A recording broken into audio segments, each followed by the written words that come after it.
मनोज कुमार, आपका Manoj IAS academy में स्वागत करता हूं। उम्मीद करता हूं कि आप इस कोरोना के समय में अपने आप को बचाते हुए, अपने परिवार को बचाते हुए स्वस्थ होंगे और अपनी तैयारी को अच्छे से अंजाम दे रहे होंगे।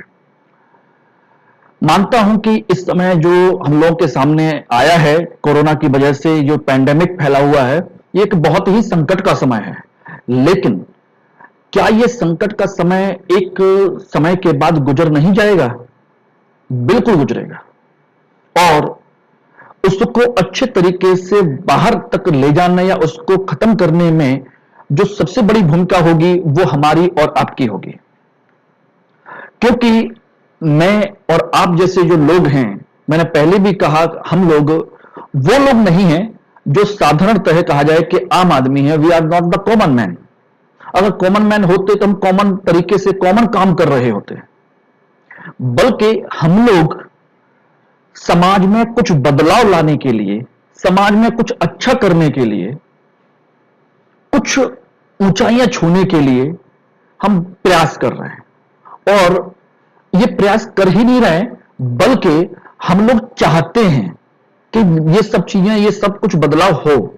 और कहीं ना कहीं ये चीज आपने अपने अंदर महसूस की होगी कि हां, हमारे अंदर आम आदमी की तुलना में कुछ अलग है, जो हम कुछ कर सकते हैं।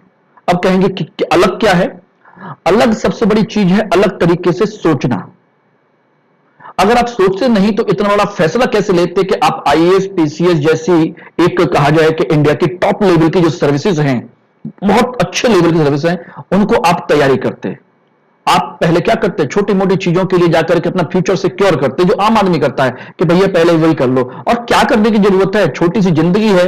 जैसा कि आम आदमी कहता है कि अरे जिंदगी कट जाएगी, पापा की संपत्ति है, पापा का ये है, पापा का बिजनेस कर लेंगे, ये कर लेंगे, कुछ ना कुछ कर लेंगे। हम लोग कुछ ना कुछ करने वालों में से नहीं हैं, हम कुछ बहुत अच्छा करने वालों में से हैं। इसलिए आप और हम इस समस्या का समाधान कर सकते हैं, करेंगे और बिल्कुल करेंगे। ठीक है ना? इसलिए मैंने कहा कि इस कोरोना जैसी समस्या का समाधान आप और हम मिलकर के आराम से करेंगे। और वो क्या है? कोरोना से बचाव के तरीकों को अपनाना, खुद भी अपनाना, दूसरों को अपनाने के लिए मोटिवेट करना, और जो सरकार के आदेश हैं, सरकार के जो निर्देश हैं, सरकार के जो गाइडलाइंस हैं, उन सबका पालन करना और दूसरों को पालन करने के लिए प्रेरित करना। जबरदस्ती किसी को नहीं, लेकिन हर किसी को आपको समझाना है। क्यों? अगर आप खुद से पालन नहीं करेंगे, खुद से सब लोगों को नहीं समझाएंगे, तो आप समझ लीजिए कि आपके अंदर जो एक कहा जाए प्रशासनिक अधिकारी के जो गुण हैं वो नहीं डेवलप होंगे। इसलिए एथिक्स का पेपर के तहत अगर आप बात करें तो आपके अंदर प्रशासनिक अधिकारियों का यह गुण होता है कि वो अपने साथ साथ दूसरों को भी इस कार्य को करने के लिए मोटिवेट करें। अगर आप देखेंगे तो एक बहुत बड़ा आपने नाम सुना होगा, नवनीत सिकेरा आईपीएस का। उनकी फेसबुक वॉल पर जाइए, वो खुद भी मोटिवेट होते हैं, दूसरों को मोटिवेट करते हैं और हमेशा अच्छा काम करते हैं। और उसी तरीके से आपको भी देखिए, आपको भी वही काम करना है। जबकि नवनीत शिकेरा जैसा आईपीएस आप देखेंगे, वो खुद भी कोरोना पॉजिटिव हो गया है, लेकिन हिम्मत नहीं हारी है, घबराए नहीं है, बल्कि खुद भी काम कर रहे हैं, खुद भी रह रहे हैं, काम भी कर रहे हैं, दूसरों को मोटिवेट कर रहे हैं। क्या आपके अंदर वो गुण नहीं है? आपके अंदर भी है, हमारे अंदर भी है। इसलिए हम आम आदमी से थोड़ा सा ऊपर इंटेलेक्चुअल क्लास में आते हैं और वो काम आप और मैं दोनों कर सकते हैं। ठीक है? तो आप देख लीजिए कि आपके अंदर प्रशासनिक गुण है, तो आपके अंदर प्रशासनिक गुण होने के बावजूद अगर आप सिलेक्शन नहीं ले पाते, जो कि आपके अंदर है, सिलेक्शन नहीं ले पाते, तो कहीं ना कहीं चुभेगा। इसलिए मैं चाहता हूं कि आप अपनी तैयारी को किसी भी समय में के लिए, चाहे एग्जाम अभी हो, अक्टूबर में हो, दिसंबर में हो, जनवरी में हो या कभी भी हो, अपनी तैयारी को एक अच्छा जो व्यक्ति होता है, जो दूरदर्शिता जिसमें अंदर होती है, वो अपने समय का सदुपयोग करता है और उसको हमेशा के लिए अपने आप को रेडी करके रखता है। इसीलिए मैं आपसे कह रहा हूं कि आप लोग मैंने जो आप लोगों के लिए करंट अफेयर्स एमसीक्यू का जो प्रोग्राम बनाया है, और जो मैं एनसीईआरटी और तमाम तरह के जो प्रोग्राम आप लोगों को उपलब्ध करा रहा हूं ऑनलाइन क्लासेस के माध्यम से, और रक्षाबंधन के बाद आप लोगों को डिजिटल बोर्ड पर आपको ऑनलाइन लाइव क्लासेस भी मिलेंगी, रिकॉर्डेड क्लासेस भी मिलेंगी और सिस्टमेटिक तरीके से सारी चीजें मिलेंगी। मैं आप लोगों के लिए सारी चीजें लेकर के आ रहा हूं, ठीक है। तो मैं चाहता हूं कि आप मनोज आईएएस जो हमारा ऑनलाइन चैनल है यूट्यूब का, उसको आप सब्सक्राइब करें और इसको कंटिन्यू वॉच करें और इसको लगातार देखें और इसको आगे बढ़ाएं, ठीक है। तो आप लोग से मैं उम्मीद करता हूं और आप लोगों के अंदर ये जज्बा है, वो मैंने आप लोगों के अंदर देखा है, जो आप मुझसे लगातार कांटेक्ट करते हैं। अगर आप कांटेक्ट करते और मेरी वीडियोज ना देखते और आपका रेस्पॉन्स नहीं आता, तो मैं गारंटी देता हूं कि आप लोगों के अंदर वो चीज नहीं थी। आपके अंदर मैंने वो आग देखी है। बहुत सारे लोग आंसर राइटिंग लिख करके मुझे दिखा रहे हैं इस समय, ऐसे बहुत सारे लोग हैं, उनके आंसर में इतनी अच्छी चीजें हैं जो मैं स्टार्टिंग में नहीं कर पा रहा था, वो आप कर रहे हैं, क्योंकि आपके अंदर करने की क्षमता भी है और करने के लिए आप लालायित भी हैं। क्लियर है? तो आप इस चीज को ध्यान रखिएगा। करंट अफेयर्स का प्रोग्राम है, इसको आप कंटिन्यू देखिएगा।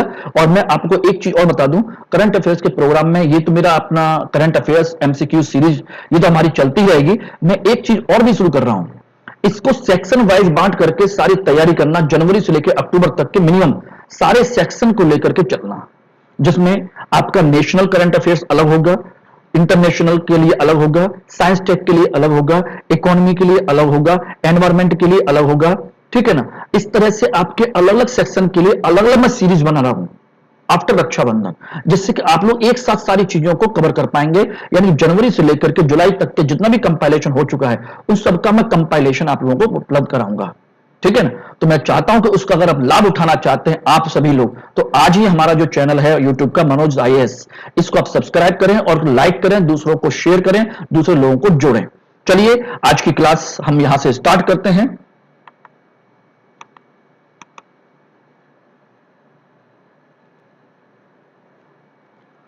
सबसे पहले मैंने आपको बता दिया कि ये हमारा प्रोग्राम चल रहा है करंट अफेयर्स जनवरी से अक्टूबर 2020 का एमसीक्यू सीरीज। अब आप देख रहे होंगे, तो इसको आप देख लीजिएगा। और जो मैं आप लोगों को उपलब्ध करा रहा हूं, मैंने कहा है और मैं करूंगा और कर रहा हूं, समसामयिक के लिए इससे ज्यादा करने की जरूरत नहीं पड़ेगी। अब आप देखिएगा जो हम कंपाइलेशन उपलब्ध कराएंगे, उसमें आप लोगों को किसी भी स्तर पर और ज्यादा कुछ करने की जरूरत नहीं पड़ेगी, क्योंकि इसमें मैं सारे कंटेंट सारी जगह से जितने भी अच्छे अच्छे सोर्स हो सकते हैं उन सबको कंपाइल करके आप लोगों को दे रहा हूं। उसका कारण सिर्फ एक ही है, आपकी मेहनत को कम से कम करना और आपके समय को बचाना। और आप चाहते हैं कि आप सब सफल हों, तो इसको आप जरूर याद करें, ठीक है। चलिए, और एक चीज मैं आप लोगों के लिए और बता देता हूं कि हम लोगों की ऑनलाइन एनसीईआरटी की क्लास तो चल रही है, और उसको भी मैं चाहूंगा कि आप सभी लोग जो हैं वो बिगनर हैं खासकर, और जिन लोगों ने पहले कभी बेस नहीं बनाया, जिनको बेस को लेकर समस्या है, वो एक बार इस हमारी एनसीईआरटी के बैच को जरूर ज्वाइन करें। इसकी अभी आपकी जितनी भी क्लासेस हैं, मैं आपको अभी समय फ्री अवेलेबल करा रहा हूं कुछ समय तक के लिए। आप देखिए, पहले उसको वॉच कीजिए, समझिए, ठीक है ना, उसके बाद आगे देखिएगा क्या है। चलिए अपनी क्लास शुरू करते हैं। आज के जो क्वेश्चंस हैं, देखिए वो ये हैं। सबसे पहला ये, भारत के प्रधानमंत्री नरेंद्र मोदी ने किस देश के प्रधानमंत्री के साथ संयुक्त रूप से सुप्रीम कोर्ट के नए भवन का उद्घाटन किया है? नए भवन का किस देश के प्रधानमंत्री के साथ संयुक्त रूप से सुप्रीम कोर्ट के नए भवन का उद्घाटन किया है?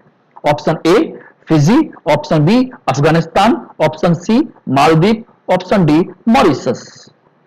इसके ऑप्शन अगर आप लोगों ने देखे हो, अभी हाल फिलहाल में पढ़ा हो, तो आपको पता होगा।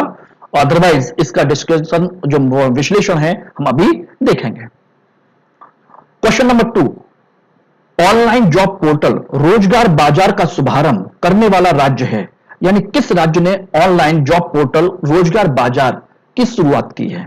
Option A Delhi, B Uttar Pradesh, C Madhya Pradesh, D Haryana. अगर आप इसमें देखेंगे तो मैं आपको ऑप्शन यही बता देता हूं। पहले का जो आंसर है वो है मॉरिशस। मॉरिशस के सुप्रीम कोर्ट का उद्घाटन भारत के प्रधानमंत्री ने मॉरिशस के जो प्रधानमंत्री हैं पी जगन्नाथ, उनके साथ मिलकर के वर्चुअल तरीके से इसका उद्घाटन किया है। दूसरा, ऑनलाइन जॉब पोर्टल रोजगार बाजार का शुभारंभ करने वाला राज्य है आपका ए दिल्ली। अब इसके अन्य चीजों के बारे में देख लेते हैं क्या क्या है। देखिए,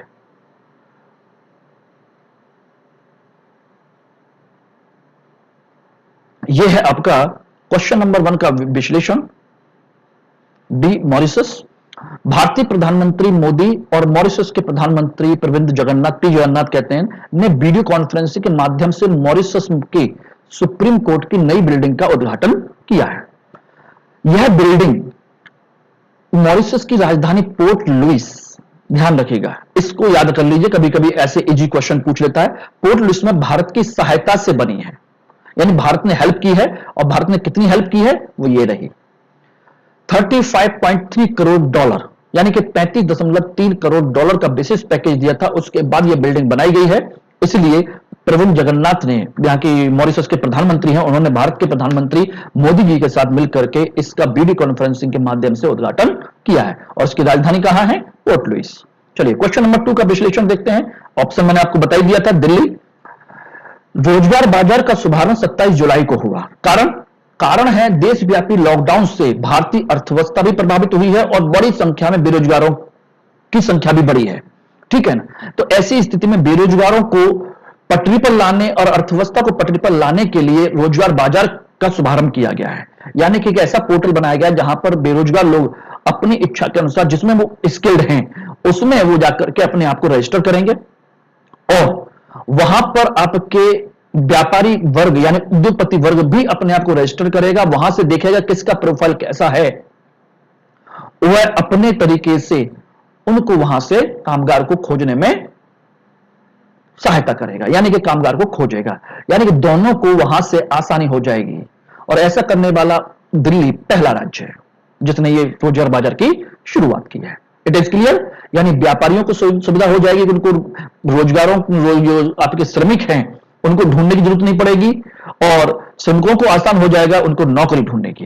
क्लियर है, जगह जगह भटकने की जरूरत नहीं पड़ेगी। चलिए क्वेश्चन नंबर 3, दक्षिण भागीरथी या दक्षिण भारत की भागीरथी निम्न में से किस नदी को कहा जाता है? Option A Periyar, B Kaveri, C Pampa, D Idukki. ठीक है, अब इसके आंसर क्या है, अगर आपको पता है तो अच्छी बात है, नहीं तो इसका विश्लेषण को हम करेंगे। क्वेश्चन नंबर 4, दक्षिण भारत का सबसे प्राचीनतम संस्कृत अभिलेख प्राप्त हुआ है, सबसे प्राचीनतम दक्षिण भारत का। Option A Andhra Pradesh, B Telangana, C Kerala, D Tamil Nadu. अगर हम देखें तो इसका जो ऑप्शन है वो है आपका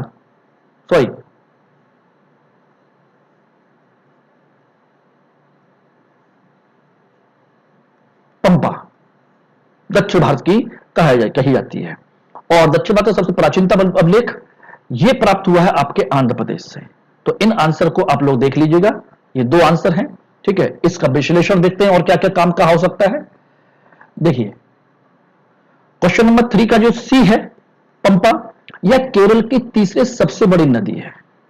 खास बात एक ये है, सबसे 176 किलोमीटर लंबी नदी है। दूसरा, जो केरल का सबसे प्रसिद्ध और डिस्प्यूटेड विवादित जो मंदिर है सबरीमाला मंदिर, जिसमें महिलाओं के प्रवेश को वर्जित माना गया है, वह इसी नदी के किनारे है। हो सकता है कि वो पूछ लिया जाए सबरीमाला मंदिर किस नदी के किनारे है। तीसरी सबसे महत्वपूर्ण पॉइंट है वो है यह पेरुमुदु पठार की पुल चिमलाई पहाड़ी से निकलती है। तो पुल चिमलाई पहाड़ी कहां पर है, केरल में, तमिलनाडु में, कर्नाटक में, आंध्र प्रदेश में, कहां पर? तो वहां से ये इसका ओरिजिन है, उद्भव है। और नंबर 4, हाल ही में इसमें रेत हटाने की प्रक्रिया की शुरुआत की गई है, इसलिए चर्चा में आया है, यानी कि नदी की साफ सफाई करने के अंदर खोदाई करके रेत हटाने की प्रक्रिया शुरू की गई है। तो पंपा इस नाम को याद रखिएगा। क्वेश्चन नंबर 4 का एनालिसिस आंध्र प्रदेश मैंने बता दिया था। यह गुंटूर जिले के चेब्रलू गांव से अब एक अभिलेख खोजा गया है अभी हाल ही में, ठीक है ना। और यह सप्तमात्रका समुदाय से जुड़ा हुआ है, इसको याद रख लीजिए, सप्तमात्रका समुदाय से जुड़ा हुआ है। वो इसकी पूजा करते हैं और देखते हैं और इसके आसपास रहते हैं। और इस अभिलेख का जो लेखन है वह सातवाहन राजा विजय के आदेश पर 207 ईसा पूर्व में खुदवाया गया था, इस पर जो लिखा हुआ है। क्लियर, और ध्यान रखिए किसके आदेश पर है, राजा विजय, सातवाहन शासक। अब बात आती है सप्तमात्र का समुदाय कहां पाया जाता है, यह इंपॉर्टेंट है। क्या इंपॉर्टेंट है, सप्तमात्र का समुदाय किस राज्य में पाया जाता है। और खास बात क्या है, सप्तमात्र का क्यों कहते हैं, क्योंकि 7 मात्रे यानी कि 7 माताओं की पूजा करता है, 7 देवियों की पूजा करता है। क्लियर? कौन कौन सी हैं? ब्रह्मी, माहेश्वरी, कौमारी, वैष्णवी, चामुंडा, वरही और इंद्राणी। तो ये आपकी 7 देवियां हैं जिनकी पूजा करता है, इसलिए इसको क्या कहते हैं? इस समुदाय को सप्तमात्र का समुदाय। चलिए अगला क्वेश्चन नंबर 3। क्वेश्चन नंबर 5 देख लीजिए। दामिनी क्या है? ऑप्शन ए महिला बैंक, बी विधि के क्षेत्र में यानी लॉ के सेक्टर में महिलाओं को सहायता देने वाला समूह, यानी कि जो फ्री लीगल एड होती है उसके लिए, डी सी ऑप्शन है बलात्कार पीड़िताओं के लिए एक महिलाओं का समूह जो उनको हेल्प करता है, और डी है महिला सुरक्षा हेतु एक हेल्पलाइन सेवा। ठीक है, इसको देखेंगे। क्वेश्चन नंबर 6, 23वां राष्ट्रीय युवा महोत्सव 2020 का आयोजन किया गया कहां? भोपाल, जयपुर, लखनऊ, हिसार, हरियाणा। तो इसका अगर हम आंसर देखें तो दामिनी जो है वो है आपका डी ऑप्शन, महिला सुरक्षा हेतु हेल्पलाइन सेवा है, इसको याद रख लीजिएगा। और छठा है 23वां राज्य युवा राष्ट्रीय युवा महोत्सव 2020 का आयोजन किया गया लखनऊ यूपी में, इसको ध्यान रखिएगा। अब इसका विश्लेषण करें तो देखिए क्या क्या है, इसको देखने और समझने के लिए कई सारी चीजें जरूरी हैं। देखिए पहला पॉइंट, महिला सुरक्षा की हेल्पलाइन है, और यह हेल्पलाइन किसने शुरू की है? यूपीएसआरटीसी, उत्तर प्रदेश राज्य परिवहन निगम की। ठीक है ना, ध्यान रखिएगा, इसने शुरू किया है। भारत सरकार, उत्तर प्रदेश सरकार की सहायता से यह रोडवेज की प्रक्रिया है। दूसरा पॉइंट, यह उत्तर प्रदेश सरकार ने महिलाओं सुरक्षा के लिए हेल्पलाइन शुरू की है दामिनी नाम से, और इसका नंबर है जो हेल्पलाइन नंबर है वो ये है 8114277757, यानी कि 5 टाइम्स 7, 811472 और 5 टाइम्स 7 ये है। और इस पर कोई भी व्यक्ति, महिला विशेषकर, सुबह 9 बजे से लेकर शाम को 6 बजे तक इस पर कॉल कर सकती है और व्हाट्सएप कर सकती है, किसी तरह की कोई समस्या है तो जो आपकी सुनी जाएगी। क्लियर है?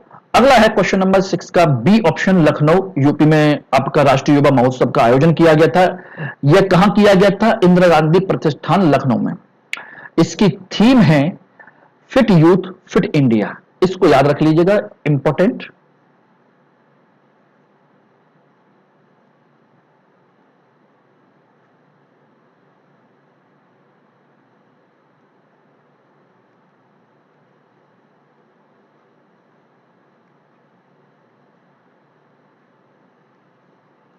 ठीक है, और इसे खेल मंत्रालय और उत्तर प्रदेश सरकार के संयुक्त कार्यक्रम के तौर पर शुरू किया गया था, और यह 1995 से लगातार किया जा रहा है। और ध्यान रखिए उत्तर प्रदेश में ही होता है, उत्तर प्रदेश सरकार के साथ है, इसलिए ध्यान रखिएगा। क्वेश्चन नंबर 7, गुंडला ब्रह्मेश्वरम अभयारण्य किस राज्य में स्थित है? गुंडला ब्रह्मेश्वरम अभयारण्य, तो देखेंगे ऑप्शन है आपके तमिलनाडु, बी आंध्र प्रदेश, सी कर्नाटक, डी केरला। और क्वेश्चन नंबर आपका है 8वां, नवाचार प्रतियोगिता डेयर टू ड्रीम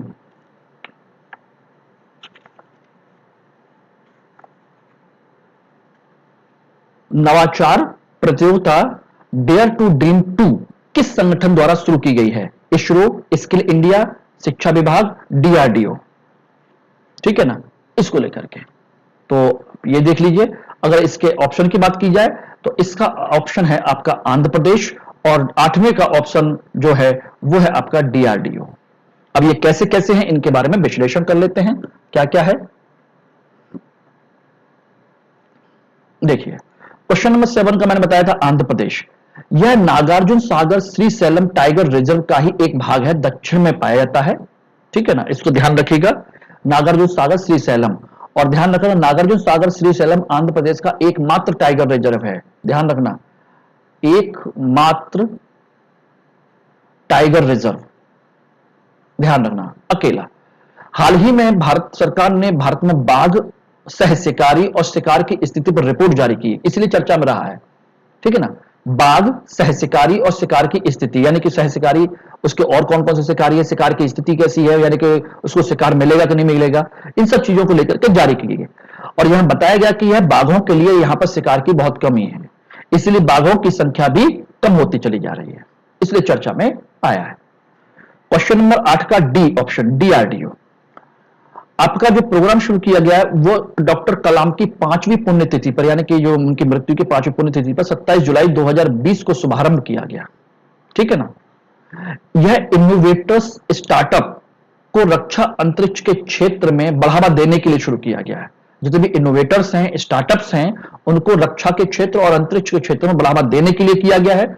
इसके तहत पुरस्कार की राशि की गई है। अगर कोई स्टार्टअप है, यानी कि कोई कंपनी के तौर पर है, तो उसको 10 लाख रुपए, और कोई व्यक्तिगत रूप से इस पर कार्य करता है और उसने कुछ अच्छा काम किया हुआ है तो उसके लिए 5 लाख रुपए इनाम की राशि दी जाएगी। और यह किस संदर्भ में है? यह प्रधानमंत्री के आत्मनिर्भर भारत अभियान को बढ़ावा देने के लिए शुरू किया गया है। आत्मनिर्भर भारत अभियान, जो भारत सरकार ने, भारत के प्रधानमंत्री का जो विजन है कि भारत को आत्मनिर्भर बनाया जाए, खासकर कोरोना संकट के समय में जो स्थिति उत्पन्न हुई है उसको लेकर के। ठीक है, तो उसको लेकर के ये प्रोग्राम शुरू किया गया कलाम साहब की पुण्यतिथि के आधार पर। क्लियर? तो ये आज के हमारे क्वेश्चंस हैं। और इसके अतिरिक्त जो मैंने आपको पहले भी कहा है कि मैं कुछ आप लोगों को महत्वपूर्ण तथ्य भी उपलब्ध करा रहा हूं, उनको आप लोग जरूर याद रखिएगा। देखिए आपके कौन कौन से हैं। एक है स्कीम प्रधानमंत्री कुसुम योजना का संबंध है, यानी कुसुम योजना किस क्षेत्र से जुड़ी हुई है, तो ध्यान रखिएगा ऊर्जा के क्षेत्र से। KUSUM, किसान ऊर्जा सुरक्षा उत्थान महाअभियान, यह है। दूसरा, फ्यूचर ऑफ रेल रिपोर्ट जारी की है IEA, इंटरनेशनल एनर्जी एजेंसी ने। ध्यान रखना, रेल के लिए कोई रेल का कोई ऑर्गेनाइजेशन नहीं है, बल्कि कौन है? IEA, क्योंकि उन्होंने कहा है कि भविष्य में हम जो रेल बनाएंगे, भविष्य की जो रेलें होंगी वो कैसी होंगी? सौर ऊर्जा से संचालित होने वाली। भविष्य उसी का होगा, क्योंकि उसी के माध्यम से हम पर्यावरण को भी सुरक्षित रख पाएंगे और सारे काम कर पाएंगे। ठीक। अगला है आपका करप्शन परसेप्शन इंडेक्स 2018, जिसकी रिपोर्ट अभी जारी की गई। उसमें भारत की रैंक है 78वीं, इसको याद रखिए, 78 out of 180 countries corruption perception index में, यानी भ्रष्टाचार के सूचकांक में भारत की रैंक जो कितनी? 78वीं आउट ऑफ 180 कंट्रीज। अगला है पोवा वन आरक्षित क्षेत्र कहां पर उपस्थित है? पोवा वन आरक्षित क्षेत्र, Pova forest reserve area, Assam और अरुणाचल प्रदेश के सीमा पर, वहां पर है। एक है कोआला, विशेष वन्य जीव, भालू जैसा पाया जाने वाला एक जीव है कोआला। यह कहां पाया जाता है? ऑस्ट्रेलिया में, इसको याद रखिएगा। ठीक। अगला है वन गुज्जर मुस्लिम समुदाय, यह कहां पाया जाता है? वन गुज्जर यह पाया जाता है जम्मू कश्मीर, उत्तराखंड, हिमाचल प्रदेश में। ये उत्तर भारत के जो 3 प्रमुख राज्य हैं, जम्मू कश्मीर, उत्तराखंड, हिमाचल प्रदेश के क्षेत्र में पाए जाते हैं वन गुज्जर मुस्लिम समुदाय है।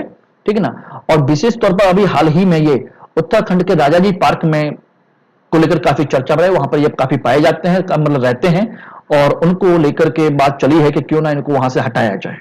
ठीक है ना, इसलिए ये चर्चा में रहे। एक है ओकावांगो डेल्टा क्षेत्र, बोत्सवाना। ये बोत्सवाना एक कंट्री है अफ्रीका महाद्वीप का, वहां पर एक डेल्टा क्षेत्र है ओकावांगो डेल्टा क्षेत्र, हाल ही में चर्चा में रहा। क्यों? क्योंकि यहां पर सैकड़ों हाथियों की अचानक रहस्यमयी मौत हो गई थी। और बोत्सवाना का ये जो क्षेत्र है, ध्यान रखिएगा, बहुत बड़ा क्षेत्र है हाथियों के रहने के लिए, ध्यान रखना। अगला क्वेश्चन है डायना पुरस्कार 2020, यह किसे दिया गया है? यह दिया गया है फ्रेया ठकराल को, नई दिल्ली की। डायना आप जानते हैं, प्रिंसेस डायना ब्रिटेन की, ठीक है ना, उन्हीं की याद में पुरस्कार बनाया गया था, और ये इस बार दिया गया है फ्रेया ठकराल, नई दिल्ली। इनके मानव जीवन में मानवीय जो सुझाव हैं, मानवीय जो प्रयास हैं, मानव सेवक, मानव कल्याण के लिए, उस संदर्भ में दिया गया है। ठीक है ना। अगला क्वेश्चन है महाराष्ट्र में उद्योगपतियों और बेरोजगारों के बीच एक सेतु के रूप में काम करना शुरू किया है किसने? महाजॉब्स पोर्टल। जैसे आपका रोजगार बाजार है, उस दिल्ली का, उसी तरीके से उसके बाद बनाया गया है महाराष्ट्र में उद्योगपतियों और बेरोजगारों के बीच में सेतु के रूप में काम करने वाला महाजॉब्स पोर्टल। अगला है आपका राष्ट्रीय औषधीय पादप बोर्ड। राष्ट्रीय औषधीय पादप बोर्ड कार्य करता है किस मंत्रालय के अधीन? आयुष मंत्रालय। तो आप जानते हैं औषधि जो है हमारे यहां, जिसको हम क्या कहते हैं, आयुर्वेद की जड़ी बूटियां, उनको लेकर के जो मंत्रालय कार्य करता है वो कौन सा है? आयुष मंत्रालय। तो दोस्तों ये है हमारा आज का करंट अफेयर का प्रोग्राम। मैं उम्मीद करता हूं कि आपको ये करंट अफेयर प्रोग्राम काफी अच्छा लगा होगा, और जो आप सुझाव देना चाहते हैं वो आप सुझाव दे सकते हैं। मेरा जो नंबर है वो मैंने आपको बताया है कि मेरा नंबर जो है आपका 6398189646 और 9540565652 पर आप मुझे किसी तरह का सुझाव दे सकते हैं, व्हाट्सएप कर सकते हैं, टेलीग्राम कर सकते हैं, ठीक है ना। और जो कुछ भी आपकी समस्या लगती है उस समस्या को समाधान करने के लिए मुझसे आप पूछ सकते हैं किसी भी तरह की चीज, ठीक है ना। कोशिश कीजिएगा आप टेलीग्राम या व्हाट्सएप करें मुझे, क्योंकि हो सकता है कॉल करने के लिए मैं उस समय बिजी रहूं तो कॉल रिसीव कर पाऊं ना कर पाऊं, या मैसेज छोड़ दीजिए, हो सकता है मैं आपको कॉल कर लूंगा, ठीक है ना। ऑलवेज मैं आप लोगों के लिए अवेलेबल हूं, आप इस पर काम करिएगा। और दोस्तों मैं एक चीज और आपको बता देता हूं कि जो हम लोगों ने राहुल मेमोरेबल, जो मेरा छोटा भाई है जिसकी डेथ हो गई थी, उसकी याद में मैंने ऑनलाइन आपका एक स्पेशल एनसीईआरटी बैच बनाया हुआ था, ठीक है ना। उसके तहत मैंने आज का 5वां जो लेक्चर है आप लोगों को मैंने अपलोड कर दिया है, वो आई थिंक आप लोगों को मिल गया होगा, उसको जरूर देखिएगा और उसमें जो कोई सुझाव है उसको देने की कोशिश कीजिए। इस चैप्टर में मैंने महाजनपद काल के बारे में विश्लेषण किया है। वैदिक काल के बाद जो महाजनपद काल है, राज्यों का जो निर्माण हुआ है, राज्य और राज्य का जो गठन है, गणराज्य हैं, उनके बारे में मैंने जानकारी दी है। चलिए दोस्तों आज के लिए इतना, अगले वीडियो में हम आपका फिर मिलेंगे, तब तक के लिए आप लोग इसको तैयार करिएगा। थैंक यू, धन्यवाद।